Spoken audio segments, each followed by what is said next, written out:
What is enough? Part 3. All change is personal. You can't look outwardly to know if you're changing. If one new idea changes your view or your way of seeing, you will see the world slightly differently. That's why it's important to make note of the things that you're starting to see when you go through this work. And this work is not easy. It requires energy and effort. So we're going to track and look at this thing called life energy. We have to ask ourselves, we spend so much of our time and energy working, and we often work for money. But what is money? Take a moment and ask yourself, what is money? I could say, what is money to you? We have more words for money in the U.S. language than any other word. Over 100 documented names, slang words, and lingo that we use for money. It's an incredibly important part of our society. When you think of money, whether you realize or know what money really is, whether you've studied it or just think of it as it's money, it's always relative to something. And it's often relative to what you're thinking about. For example, how do I get it? Where will I spend it? How do I save it? Where will I save it? How is it going to be taxed? Where and will I have enough? And enough, if you took the will I have enough today? Will I have enough to pay my bills at the end of the month? Will I have enough to buy something I want? Will I have enough to put my kids through college? Will I have enough saved when I'm ready to retire and work less? All of these are relative questions, but they're all focused on money. But what is money? One thing we can say about money is that it's largely a story that we make up. There's the fact of what money is, but we're talking about the relationship between you and money. And you have a street level relationship that's very practical. It's the day-to-day use of your cash or your Apple Pay, your credit cards. In other words, it's the daily interaction at a street level when you walk into a store to buy something or grab lunch or buy a cup of coffee or pay a bill. At the neighborhood level, it's a broader aperture. And you could say at that level, we have thoughts about the money when we're spending it. Am I powerful because I can buy this? Am I accepted because I bought this for someone else? Is it evil? There's a myth to your money. But that's a broader thought that happens when I buy that cup of coffee and pay $5 for it. That's the practical street level. But do I feel good or bad that I spent that money on the coffee? And how will it affect my enjoyment? But at the city level, there's this cultural belief, and that is that money itself has value. You could say, do you trust the person? I have to trust the person to pay me money or be paid. But once I'm paid, I don't trust the person, I trust the money. I have to trust that it is a source of value that I can then use to get something that I want. So at its foundation, money is about trust and portability and the ability to exchange time. When you think about it, you're always exchanging time when you exchange money. And we'll talk more about that in a moment. But there's this world level view, the biggest aperture of all. You could say it goes beyond the world, but within the world, could that money have been spent to pay for a kid who's unable to eat in another country? What's the responsibility of money at the city and the neighborhood and the street level? In other words, money itself is rich. Rich in that it has so many connections to who we think we are and how we operate within the world and our relationship to money at different levels. It's never just about the money. So what's it really about? What is money universally? Well, one thing that money is universally is it's something we trade our life energy for. You can volunteer and have hobbies, but those rarely are associated with money. That's something else. But when we work for money, we're trading our life energy in the form of time for this thing called money. So you could say you pay for money with your time, and then you choose how to spend your time and your money. But you're harvesting time when you work in the form of money so that it can be released in the future through spending. So what is life energy? Life energy is your time. It's precious because it's limited, and we simply can't know how much time we have in our life. But in the time that we have, a lot of our time, the majority of our time, is spent working and sleeping. So what remains is traditionally what we call living. And how much of your living is associated with fulfillment and/or money that you have to try to get the things that you believe you want. You see, one thing that's true is in this story or series of stories about money, you determine what money is worth to you, the role that it plays, and your relationship to it, because it's your life energy. If you choose to work for a job that pays $8 an hour or $500 an hour, you've at one level determined what your life energy is worth as you trade it for this thing called money. Now, we need money to survive, but you've accepted the level of exchange for your time and your energy and your money.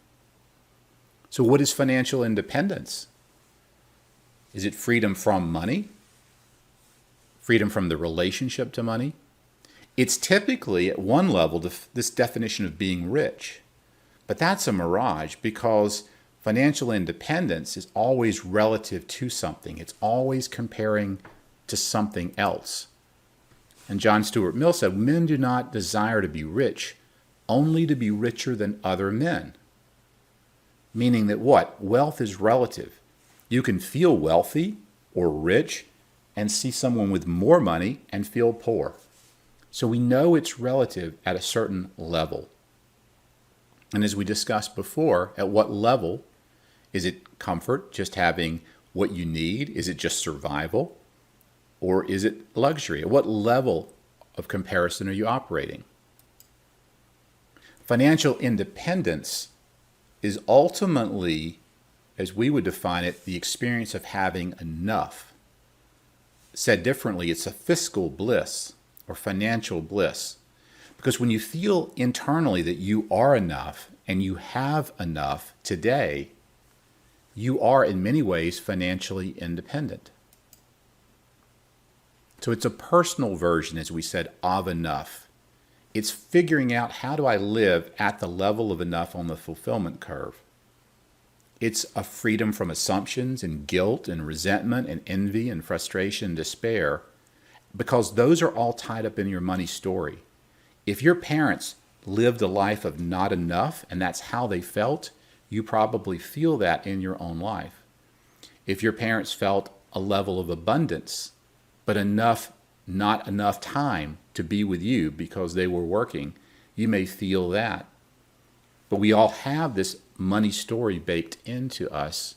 We have to struggle with our own level of enough to figure out what fulfillment really means.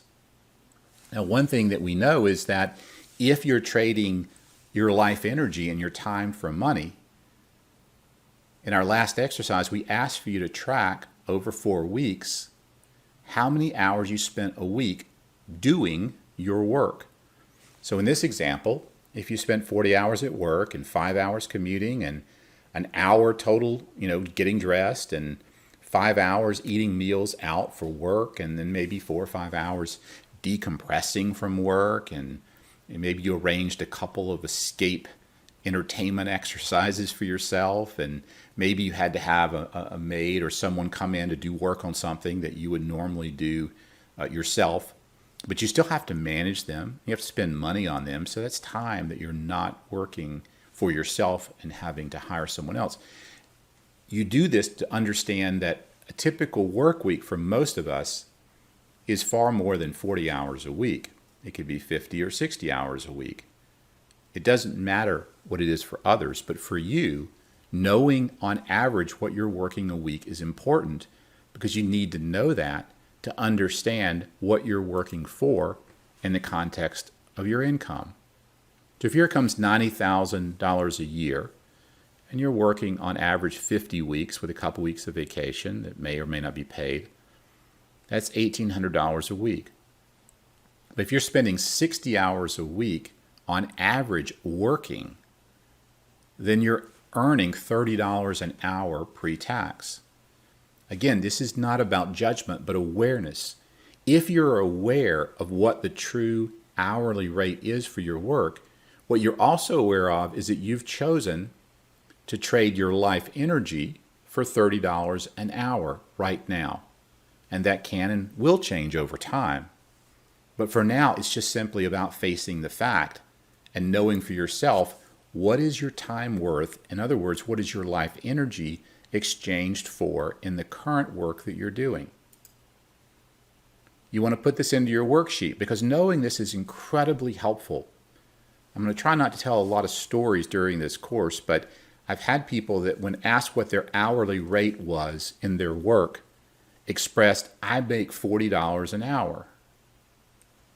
After doing the work sheet and doing the actual math, they found out they were making closer to $20 an hour.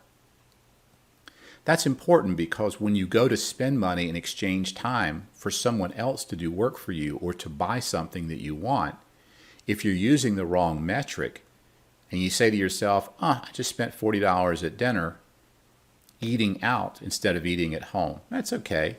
I had to work an hour of my life to pay for that. What if you really had to work 2 hours of your life and you knew that? Was eating out as fulfilling? If you think about it as exchanging 2 hours of your life to be able to eat out? And what if you spent 30 minutes in a hurry cramming that food down because you were trying to get to something else? I spent 2 hours of my life to then gobble up some fast food for 30 minutes. Is that really a great transition? And that's what the awareness is designed to do, to allow you to start connecting the dots between the life energy you have and how you spend that life energy and whether or not you're getting the fulfillment that you want.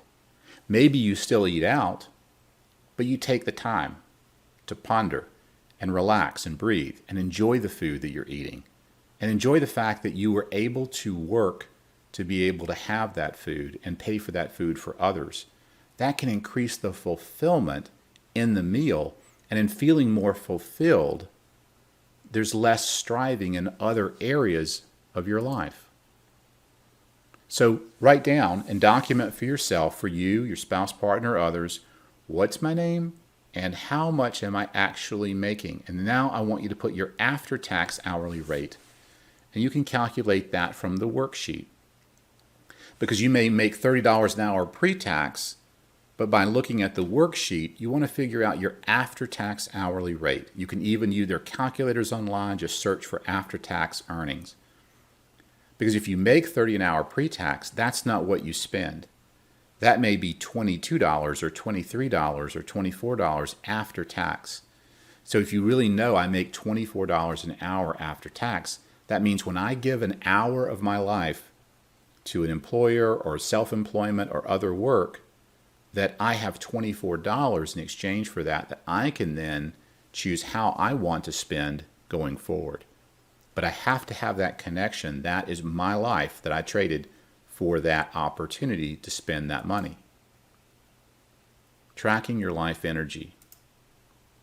So when you start tracking your life energy and you start tracking your cash flow, you start to see what's really important.